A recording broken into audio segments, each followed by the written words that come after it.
Welcome to Small Ship Cruise Talk, a show where we share insider tips and first-hand experiences about this outstanding, yet lesser-known form of travel. We are passionate about sharing our knowledge about river cruises, expedition, yacht, and barge cruises, so you are informed when it comes to choosing your own vacation experiences.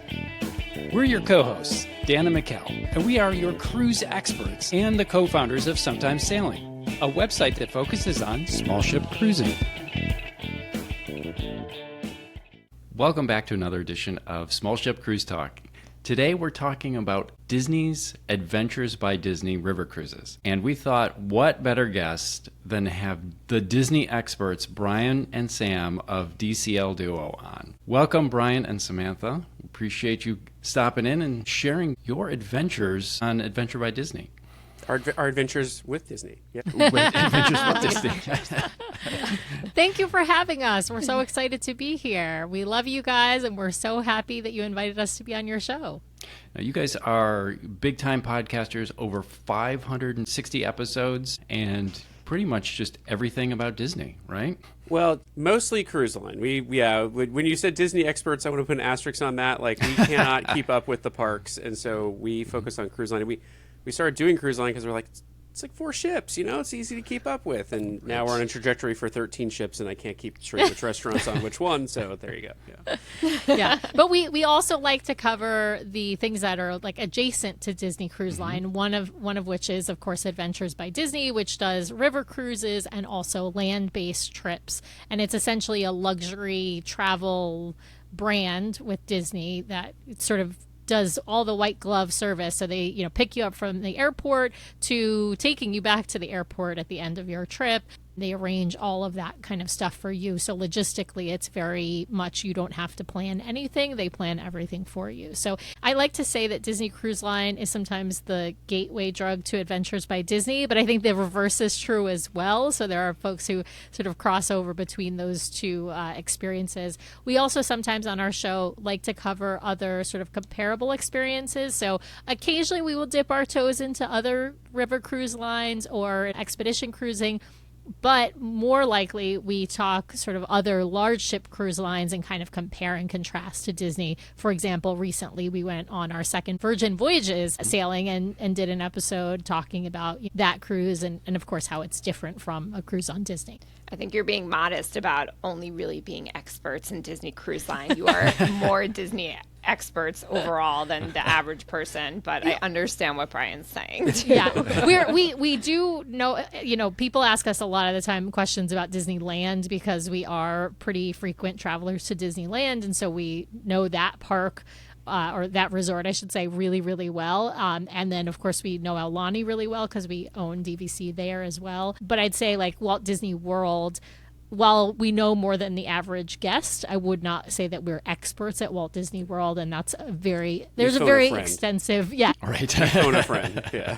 There's a very extensive amount of knowledge, and there's so many hotels there, and so we haven't stayed at all of them and all that. So that's why I would shy away from calling ourselves sort of general Disney experts. And you are married like us, so it's our first double date on the podcast, which is really exciting. Love it. But you have a son, and we are childless. Yes. So we travel, except, of course, when we're traveling on Virgin Voyages, but we travel with our 11-year-old son who's about to start middle school this fall. So unlike you guys, we can't go on like Viking and Riverside and all these other cruise lines that really cater to adults and this sort of higher luxury end.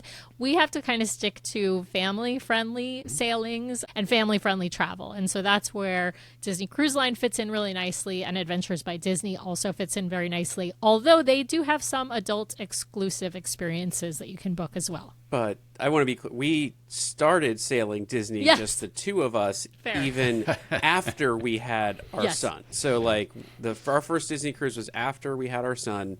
It was just the two of us, and we sailed twice just the two of us before we took him on, and then immediately did another cruise just the two of us after that. So yeah. You were being responsible in testing the product before you exposed your son to take one for a the Disney team. cruise. Right. Exactly. Absolutely, Mikkel. Absolutely. You can never be too short with Disney and child friendliness. I love it. So that's a great overview of the two of you and also a little bit of info about Adventures by Disney. But just so you guys listening know what to expect, we're going to go through the river cruise experience with Adventures by Disney and Sam and Brian's experience with their son Nathan, what itinerary they did, and what itineraries are available overall. Love to hear about your most memorable excursions from the cruise, what you guys think of Adventures by Disney or ABD for adults and children, and briefly touch on the cost, which we just like to mention so people know what to expect. Also would love to know at the end of this if you would do it again, and then we'll wrap up with how to find you guys. But spoiler alert, they're pretty much DCL Duo or DCL_Duo on everything. And we're going to link all that in the show notes so you guys can find them.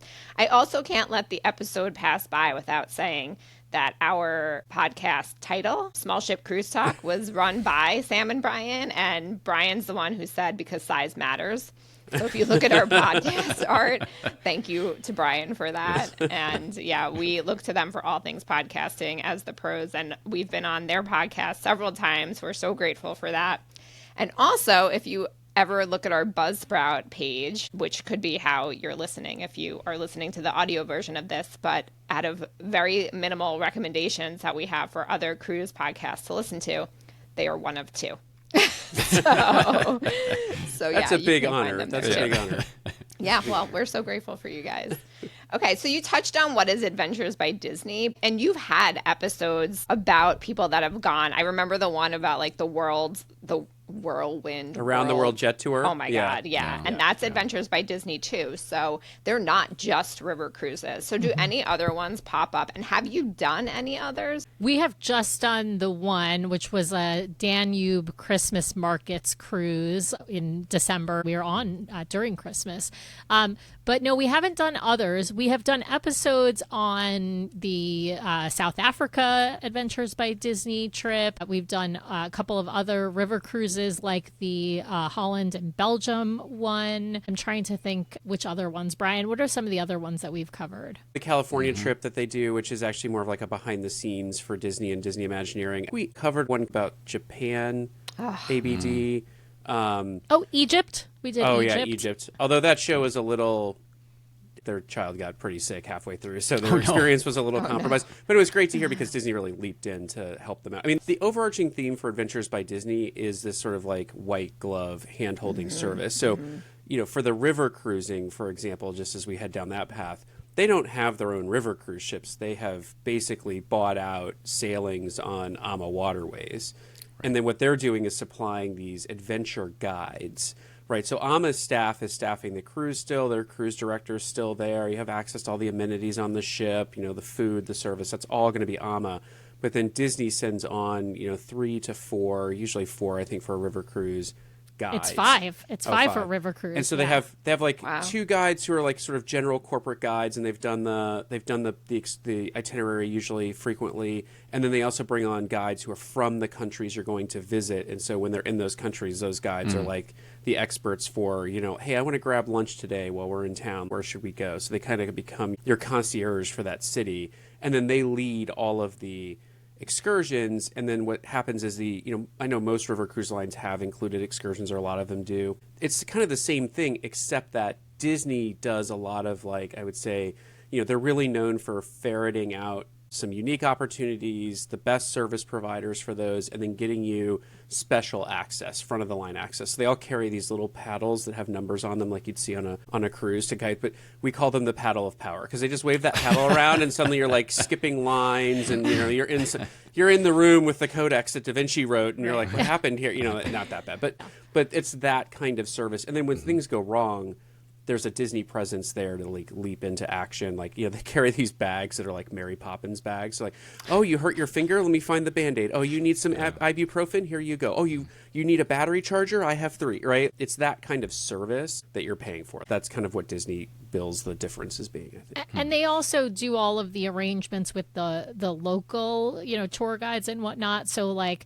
when you're going to the Schönbrunn Palace, it's not your adventure guide that's doing the tour. It is a Schönbrunn Palace certified guide who is telling you all of the stories, but you're also getting, like Brian said, special access. So we got a private marionette show there, right? So there's things there that we got to do that not just anybody from another tour group would get to do. And so that's a lot of where that value comes from. And like Brian said, a couple of the guides are usually local to the region or to the city that you're going to visit. And so then they also speak the local language. So if one of the passengers happens to have, let's say, a food allergy, well, they're the person that's sort of coordinating that. The other part is that, Brian mentioned excursions being included pretty much, except maybe a lunch or two. All of your meals are included. And that's kind of typical, I think, for river cruising in general, but even your off-ship meals are generally included, save for maybe one or two.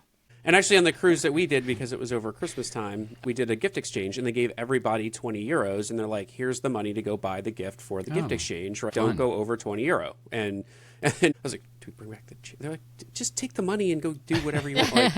Like if you want to buy a 10-cent thing and then, spend the rest on Glühwein, we don't care. So great. Yeah. I love that. So why did you decide to go on a river cruise? Obviously, you love cruising and Disney Cruise Line is your favorite in particular. But why did you decide when you did Adventures by Disney that a river cruise and a Christmas markets river cruise on the Danube was the way to go? We had folks on our show who had talked about these cruises, and I had sort of been, atmospherically aware of river cruising. Sam and I traveled to Europe ourselves, have traveled like many times, but I remember distinctly we did a trip after we're both lawyers, so after we passed our bar exam, or after we took the bar exam, we didn't know if we'd pass. We took a trip to Italy, and we were schlepping from city to city on the train and dragging luggage and all of this sort of stuff. So that quickly, after we came back from that trip, I was like, I just don't want to do that again. Like, I'm going to go to a city and see a city. River cruising appealed to me because it's like you get on the ship and, your hotel room moves with you. But in this case, unlike the big lines where the ship itself is almost a destination these days, or is the destination these days, the river cruises they're kind of no frills. I mean, nice cabins, really good food. I don't want to say that the amenities and the staterooms and the spaces aren't nice, but they don't have water slides and go-kart. Like, they're not going to do that, right? So really the destinations are now the cities, and this enabled us to sort of, we flew to Munich, we got on the ship, and then we went from place to place to place, and we didn't have to like pack up and repack and get on buses and, all that sort of stuff. So that appealed to me. I think the biggest thing was I really wanted to take Nathan overseas. I really wanted him to see Europe in some way. And doing a traditional river cruise without Adventures by Disney, so most of the rooms only hold like 2 people. With Adventures by Disney, when they contract with AMA, they actually allow 3 people in the cabin, and they have this like little chair that folds out into like this world's smallest twin bed, but perfect for an 8, 9, 10, 11, 12-year-old. It's fine, right? Yeah. So it enabled us to buy 1 room on the ship and take all of us, as opposed to having to get 2 rooms for a family of 3. And then we knew that the guides would do little activities, right, with the kids. So like one day we went to Schönbrunn Palace, and we all did as a group a marionette show because the kids liked it, the adults liked it, it was really interesting. But then the adults were going to tour through the rooms of Schönbrunn Palace, and the guys were like, okay, kids, like we're going to go off over here and get dressed up in costumes and take pictures. And then so we're touring the palace, and the guides are taking care of the kids. And that's great, because I know Nathan would have been bored out of his mind walking through rooms of a palace. So so that was part of it too. And on board, they also do some activities for the kids. Not every single night, but there were a few nights where like the kids could eat dinner in the lounge with like sort of buffet style with the adventure guides, and we could be in the dining room. One of the nights that they did that, we actually took advantage of eating at the chef's table. And so it was a faster meal than a normal chef's table if you were to go to a chef's table on land, but it was really lovely. And, Nathan wouldn't have enjoyed that food. He was permitted to come to the chef's table, but he wouldn't have eaten anything that they served. And so it was better that he was in the lounge and eating hamburgers and French fries with the guides and watching a Disney movie or something like that. So yeah, it's really nice that they do a good job of sort of creating space for the adults to enjoy and for the kids to enjoy. It does skew older children. I want to be very clear. You cannot bring an infant on Adventures by Disney. They actually have a minimum age, which I think is 5, but they have a recommended minimum age. which is typically 8. Nathan was 9 when we went. And I think he was on the younger side. Like, I think that it will be a even better experience for him being a little bit older than it was at that age. So it certainly isn't for toddlers or babies. It is for, I'd say, older elementary and up. And there were definitely a handful of teens as well. We're talking like 150 something passengers on the ship, and maybe 20 of them were kids, were under the age of 18. So we're not talking a huge group of youngsters, but it was definitely family friendly in all respects. Do you think most of the other people were parents, or were there even older, like college age kids? No, well, I think there were multi-generational families traveling. Yeah. Okay. I think that was a big part of it. So, grandma and grandpa, the kids, maybe their kids, that kind of an experience. Lots of families. Like anything Disney, there are some diehards. So there are people who, this is how they vacation. They go on Adventures by Disney all the time. And so, some of them there were on like their 10, 12, 15th trip with Adventures by Disney, and just 2 adults hanging out with Adventures by Disney because they appreciate the level of service and the quality of the ship, the food, the excursions, all of that sort of stuff. So I will say ABD adds a pretty hefty, like there's the price of going on an AMA Waterways cruise, and then there's the price for going on an ABD chartered AMA Waterways cruise, and the difference between that is not insignificant or non-trivial. So it adds a lot to it. We actually looked at this summer. We were toying with, well, maybe while Nathan's at camp, we'll go over and just do an AMA Waterways cruise, just the 2 of us, and really see like what's the difference between the ABD versus non-ABD on like a similar ship or the same cruise line. And it was leaps and bounds more affordable for the 2 of us to go do that than it was for us to do the ABD version. It's an expensive proposition. Yeah. Mm-hmm. Yeah. And in terms of the teenagers and the room situation, you said if 2 parents, let's say, are traveling with 2 teenagers, do you think they should book 2 rooms? They have to. Yes. And they have to. Yeah. I think there's actually maybe a couple of rooms on board that are suites, and putting suites in air quotes, that do supposedly hold 4 people. But I think you're talking about like a pull-out couch situation. Mm-hmm. And the pull-out chair situation that Nathan slept in was fine for him being small. I'm not sure that like a full-size 16 or 17-year-old male would fit in one of those very well.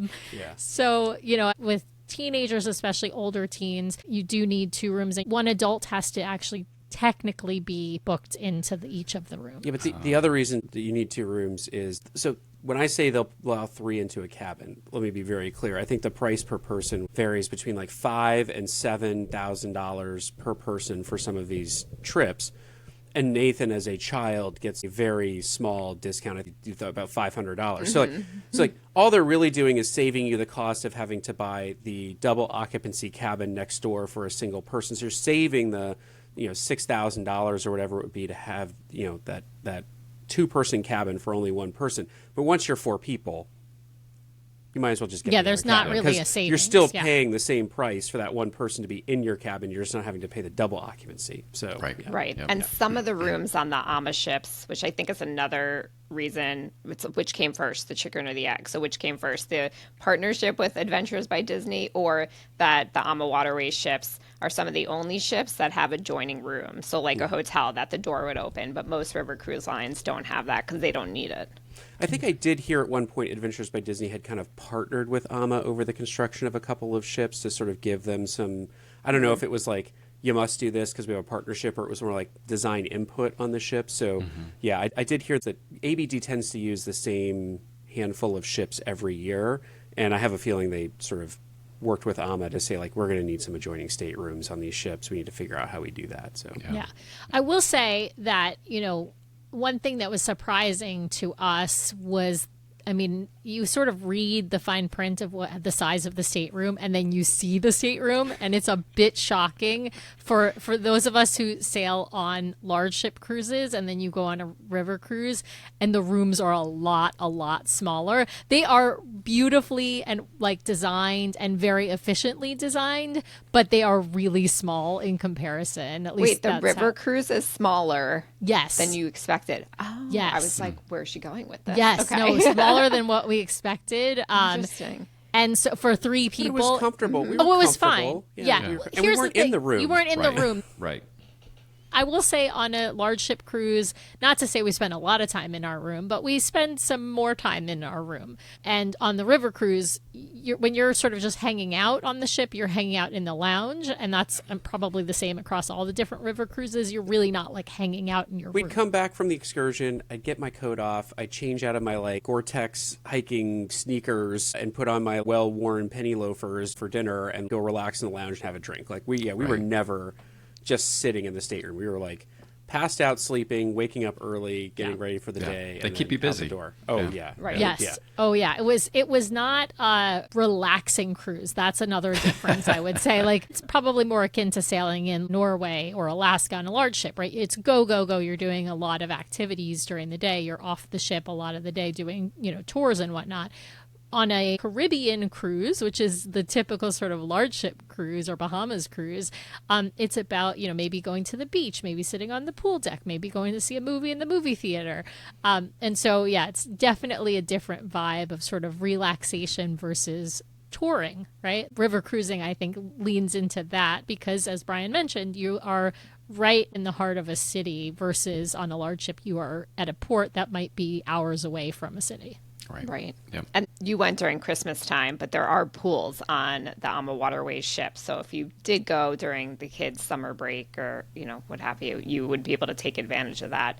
In terms of Disney-fying the ship, if I can use that word, if at all, and how do they do that on the ship? No, there's no Disney-fying the ship. Mickey. There will There's be no Mickey. yeah. There's no characters. That was another question I had in my head. Does Mickey Mouse come? Well, a stuffed Minnie Mouse actually came around everywhere. The adventure guides had a Munich-dressed Minnie Mouse. I actually have Munchin one. Minnie. Yeah. Munchin Minnie. Yeah, and so she was brought out every morning by the adventure guides, and she was given to a family to take around for the day. And the family And was take photos. tasked with Like taking Flat photos. Stanley, yeah. Yes, like a Flat Stanley was tasked with taking photos of Minnie on their adventures for the day. And so we were lucky enough to get chosen one day to be that family. It was actually the day we were in Vienna at Schönbrunn Palace. Sam killed it. Like all of her photos, like they do. Minnie went to the chef's table. Yeah. I mean, They often do a slideshow at the end of the cruise, and part of their slideshow was the photos of Minnie, and easily half of them were photos that Sam had taken. I took a lot of doing photos. everything, eating Yeah. lunch, having schnitzel with us. Yes, and she had schnitzel with us in Vienna.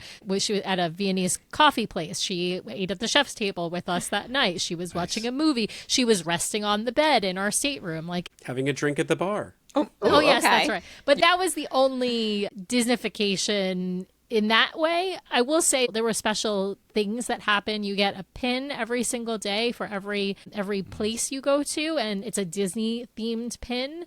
And so it will sort of say the location, and it will have a Disney character in that location. And then you also got other gifts. I don't know if this is always or if this was because it was Christmas, but Father Christmas brought us gifts in a stocking outside our room. Nice. And so, things like that. Because it was Christmas, the guides who were on with us were like, we're going to like celebrate our Christmas traditions. And like every night at dinner too, they had like one menu item that was like one of the guides' traditional Christmas dishes that they enjoyed, kind of thing that then Amma would make it and you could order it.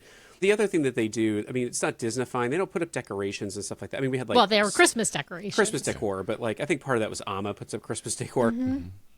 But the guides, there's entertainment in the lounge every night, which I'm sure that other river cruises do, but it's family-friendly entertainment with the guides kind of like getting crowd participation and, pulling people up to dance and stuff like that. And so in that way, it's a high-energy kind of group. Like they're always trying to keep the energy level up. Or on the bus, there'll be like Disney movies playing. Right. If you're on a bus ride for 2 hours from the port to the city, the guide always have like a Disney VHS and they'll throw it in for everybody to watch kind of thing. So this is phenomenal. Okay. So it's just enough, but not ramming it down your throat if like you're a grandparent and you're like enough with the Disney. Correct. Right. It's very light. If you saw the group walking around the city, you would have no idea that it was like a Disney group unless people were like, wearing like Disney stuff, which most people weren't. So yeah.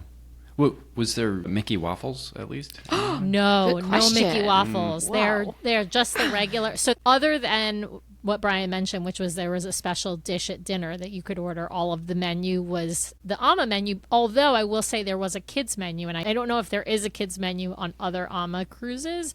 And so there was always hamburger and macaroni and cheese. Like a hamburger was always on the dinner menu, macaroni and cheese was always on the lunch menu, right? So there were a few items, and I mean, I know that because that's what Nathan ordered at every meal pretty much.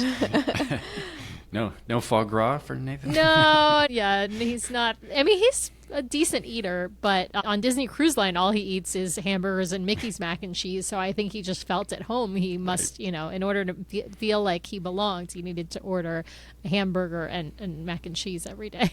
I would like mac and cheese on the menu when we go on a cruise for every river cruise. That is not on the menu regularly. And it was like fancy mac and cheese. It was really nice. It was European. It was European.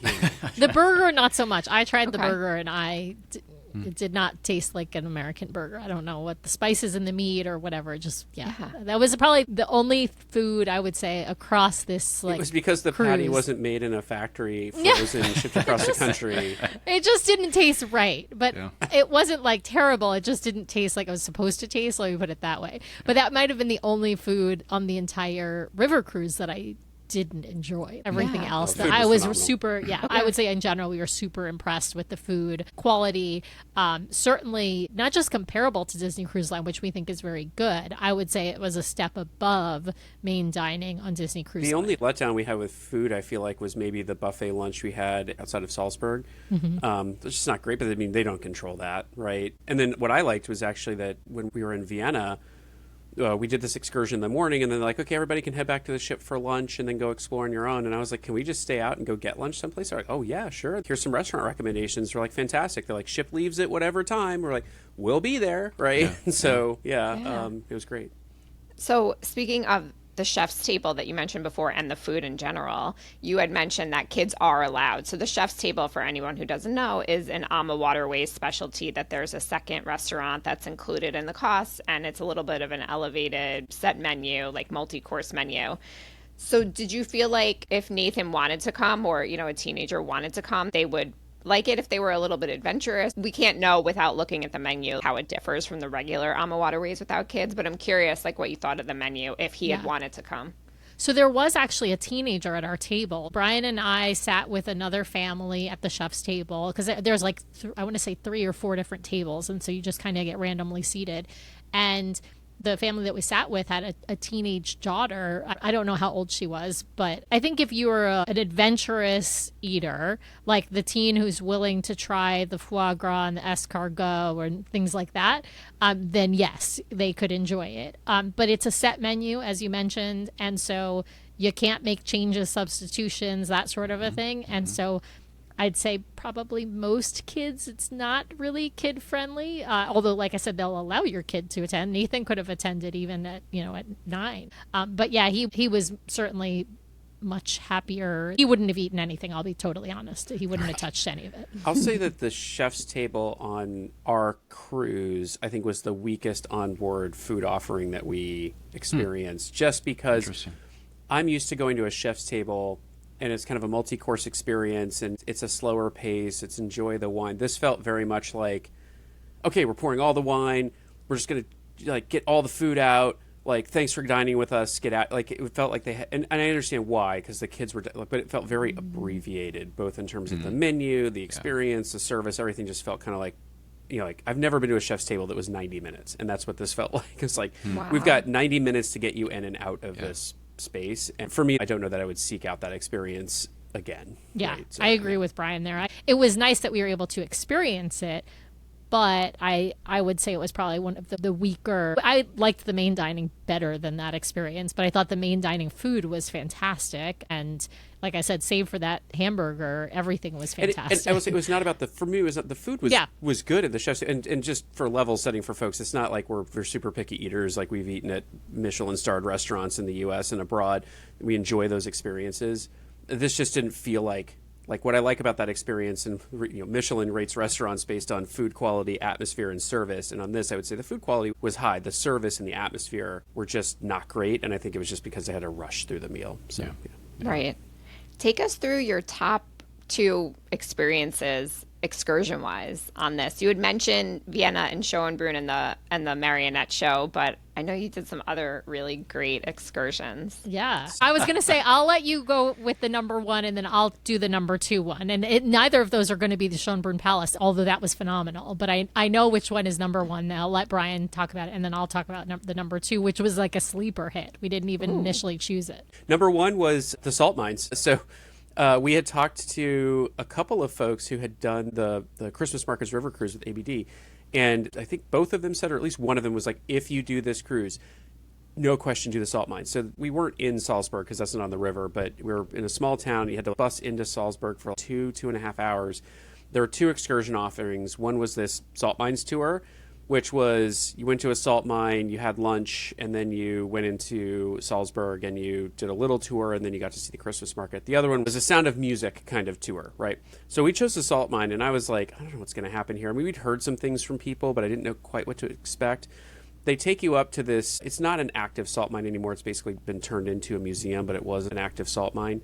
And from Jump Street, it was just amazing. So like you have to suit up into these like Tyvek kind of suits to go into the mine. And then they put you on like a mine car to get in. And it's like one of these things where like straddling a log and holding a handle. And they're like, you're kind of hunched over and they're like taking you deep into the mine to start the tour. And somebody's like, oh my God, this is like a real live Thunder Mountain experience. And so like, we're going through. It's great. We get off. It was a great experience from a balance of education that Nathan actually loved and remembered, great visuals, great installations to help you understand what was going on, and then these just like really fun and surprising moments. So like at one point you learn that there's a treaty between Austria and Germany that allows the Austrians to dig underneath into Germany to mine salt, and the Germans then were allowed to come into Austria to a forest to do logging activity, basically. So they kind of traded resources. And so at one point you are walking down this tunnel and there's these big arches, and it's like the border crossing. You're crossing from Austria into Germany. There's no like officer there or anything, but it's this cool moment where you're going into another country underground, right? And then there's one on the way back. They had these slides. They were called miners' slides, and they would show you the original versions, which looked like complete death traps. And they had built these ones, but to take you down deeper and deeper into the mine, you would get on these slides, and they had like radar guns, like seeing how fast you were coming down the slides. And so they'd make a little competition of who can go the fastest down the slide. And there's a lake. There was a lake down in the mountain. And you get on the lake, and they have all of these like visual overlays being displayed. They're telling a story, and here's a touch of Disney they added. Our adventure guide was in the back of this boat, and as the boat starts to pull away from the dock, it's really kind of eerie and quiet. You just hear the water lapping, and he goes, "Dead men tell no tale," and right, it's like everyone's laughing and having a great time. So it was really fun. You get down into the oldest part of the mine. Nathan picked up a little rock on the floor, and he was like, oh my God, this rock is from whatever crazy year that this mine was originally started by people who were just hand-picking down into to mine salt. And the guy's like, hey, throw it in your pocket, take it home. He's like, so he did. So yeah, he loved that. He loved that. And then afterwards, we had this Austrian-style buffet lunch, which was not great, but fine. I mean, it wasn't bad. And then we went into Salzburg, and we did like a little abbreviated tour of the city, and then we're set on our own for about 90 minutes to go visit the Salzburg Christmas markets, because that was the big feature of the cruise we were on, was getting to visit all of these different Christmas markets in the different cities, and some very unique Christmas markets, too. There was one Christmas market we went to that was out in a forest, like in the middle of like nowhere, but like people were rolling up in cars. You had to hike down this path that was lit by candlelight and lanterns, and you're out in the forest. And there was a company out there that did ropes obstacle courses. They're basically taking over their facility for a Christmas market, but it was authentic.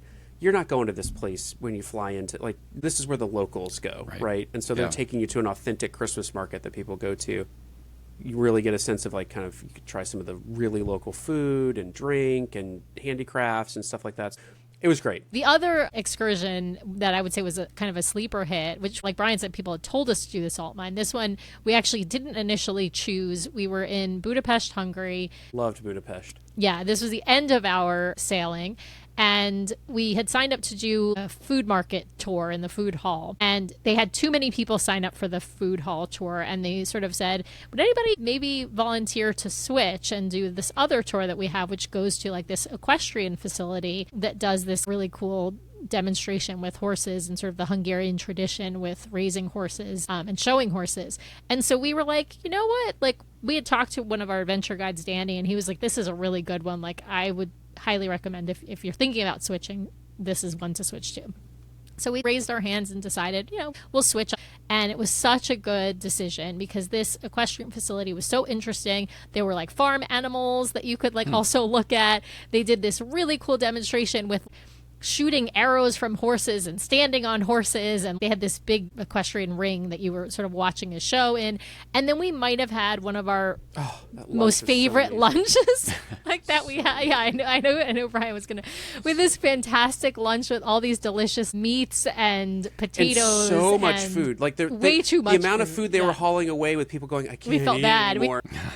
Like piles of meat and all this sort of stuff, and you're like, it was hopefully so they delicious. fed the horses. I don't know, yeah. But yeah. Well, and Brian discovered maybe his favorite souvenir at this lunch, which was this paprika paste that they refer to as strong wait, Steve. let me set this up because so there was this paste on the table and there was this bread and I was like, I don't know what this is. It kind of looks kind of like a sriracha. I don't know what this looks is. like a sriracha. I spread a little bit on a piece of bread and I was eating like, this is delicious, and no one else is eating it. So I can slide the jar over and I'm like just slathering bread with this stuff and eating. I'm like, so hot, but it's so good. And the adventure guy Danny comes over and he's like looking at me. He's like, what are you doing? And I'm like, this is so good. He's like, oh, they usually just add like a little bit of that stuff to the food to like spice it up. And I was like, this is great on its own. What is it? He's like, it's paprika paste. And I'm like, this is great. What do they sell this here? How can I get this? And he was like, well, I mean, they sell it on Amazon. And I was like, oh. And so he said it's called Strong Steve is the translation, but you can get it under this name. So I immediately was on Amazon. They had regular and extra hot. And I was like, I have a feeling the locals are probably eating the extra hot, so I'll get a jar of extra hot and a couple jars of regular. So we get home.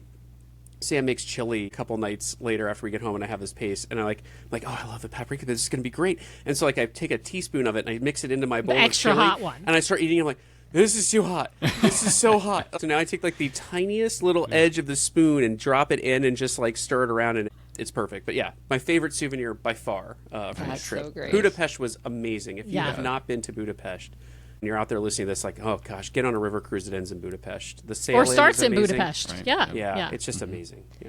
I'm going to actually go through really quickly where Adventures by Disney sails. So they go on the Rhine River, which is Amsterdam to Basel, or the reverse. They sail to Strasbourg, France, which was a personal favorite of mine on the Rhine River. Cologne. They do go to, obviously, Amsterdam, as we said, which is in the Netherlands, and that's a great place. Rudesheim.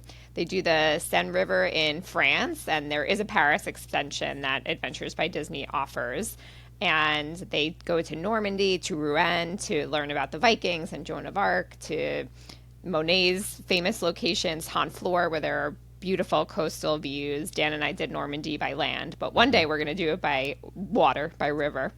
The Danube that you guys did, the Rhone River from Lyon to Marseille. And they actually do South America too, which is not on the waterways, but they do it on a ship that is on the Napo River, and it's a couple of days. And you had mentioned, Sam, that they do the adults only cruises too. So I know they do one for Oktoberfest, and then they do ones that highlight wines in the region, which is super interesting. And the Tulip cruise. They do a Tulip. And the Tulip's the other one. They do one. Yeah, for a couple of their itineraries, they'll do like one adult only exclusive per season kind of a thing. And they don't do a lot. Some of the other land-based trips, they don't have adult only, although they do have for some sort of a mix. But I would say at least 3 or 4 river cruises a year are adult exclusive. They also used to have one in Asia. In Vietnam, I think it was, that people liked, but I don't know how subscribed it was, so I don't know if they're going to continue. They've over time expanded paired back, so the offerings change pretty release to release or year to year. Yeah. Well, and they've also done expedition cruising as well in the past, but now because they have that partnership with Nat Geo, Disney has a partnership. They basically have both Nat Geo and ABD now, and so they've sort of leaned more into the expedition side on Nat Geo and kind of eliminated most of the expedition offerings on Adventures by Disney. They used to go to Galapagos. They used to go to Antarctica. Also, for a while, one season, I think they did a small ship Mediterranean cruise, like almost like a yacht experience, but they seem to have ended that. Yeah. Is it safe to say that the itineraries and when they're offered are largely based on when kids have off from school? Yes. Christmas holidays and summer are sort of high season. So you'll see many more itineraries offered during the summer months and over like the 2 weeks from Christmas to New Year's but than they do those the rest adult of the cruises on shoulders for that stuff. So I think that tends to be when they do the adult only sailings, like the shoulder season or the low season here in the States, right? People go back to school at like a wide range of times. So when you get into late August, early September, you might have some kids still out of school, but not many. And so they'll do the adult only offering then. We do need to ask, would you do it again?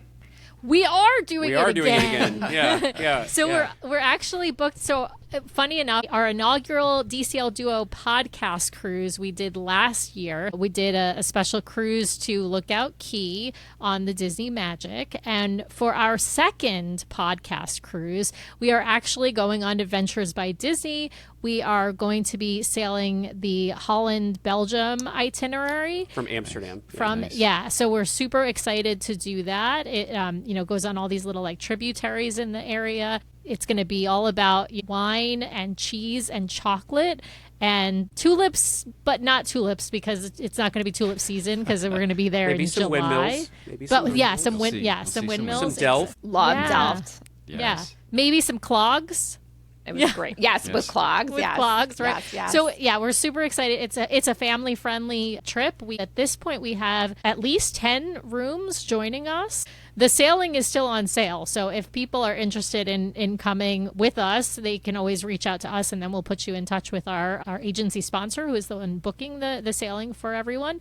And we're super excited. So we're going on another river cruise. We'd like to do a land-based Adventures by Disney at some point, but at this point we really like the idea of the river cruise because as Brian mentioned, we don't like schlepping our bags places, especially when we're kind of schlepping Nathan places. And we have this refrain that we say to one another when we're really frustrated or kind of exhausted, which is Train Italia, which is the Italian train system, kind of like Amtrak, because it's like the frustration that we feel. It's Train Italia. It was palpable. Yeah. To answer maybe the specific question, would we do this cruise again, Dan? I want to do this cruise again. I would, in a heartbeat, recommend a Christmas markets river cruise to anyone looking to do a river cruise. Is it in the warm weather season? No, but Europe is just stunning at Christmas time, and it's just such a special time to go. So would absolutely do this cruise again. In fact, I hope we get a chance to repeat it as a family. Yeah. So how do people find you, especially if they want to book that cruise, but if they find this episode after that, you very well could have another cruise upcoming that's a group trip too. But in general, how can everybody find you? Yeah, well, that group trip is in July of 2026, so it's about a year away. So you can still contact us if you're listening to this in a timely fashion. But you can find us everywhere on social media at DCL Duo. On Instagram, we are DCL_Duo. And we also have our website, DCLDuo.com. So if you want to find us and you don't know where to find us, you can go to our website and it links to everything. But we're on all the major podcast channels. We're on YouTube as well. And we put out 2 episodes every week, sometimes 3. We do a live show on YouTube every Monday night at 8:30 p.m. Eastern, 5:30 p.m. Pacific, unless we're traveling, and then we'll just put out a recorded episode instead. It's amazing you have jobs that are not this full time, and you have a child, and you have extracurricular activities, and you're able to do this so much. It's so inspiring. It's a passion. It is a passion. Yeah. You're committed. Well, thank you so much for coming on and letting everybody know the inside info for Adventures by Disney on the river cruise. Thank you so much for having us. Yeah. We love talking to you guys. As you mentioned, you've been on our show. We're so excited to be invited to be on your show. And we just love you guys. And we wish you all of the success in the world. Yeah. We love you guys. Thanks so much for having us.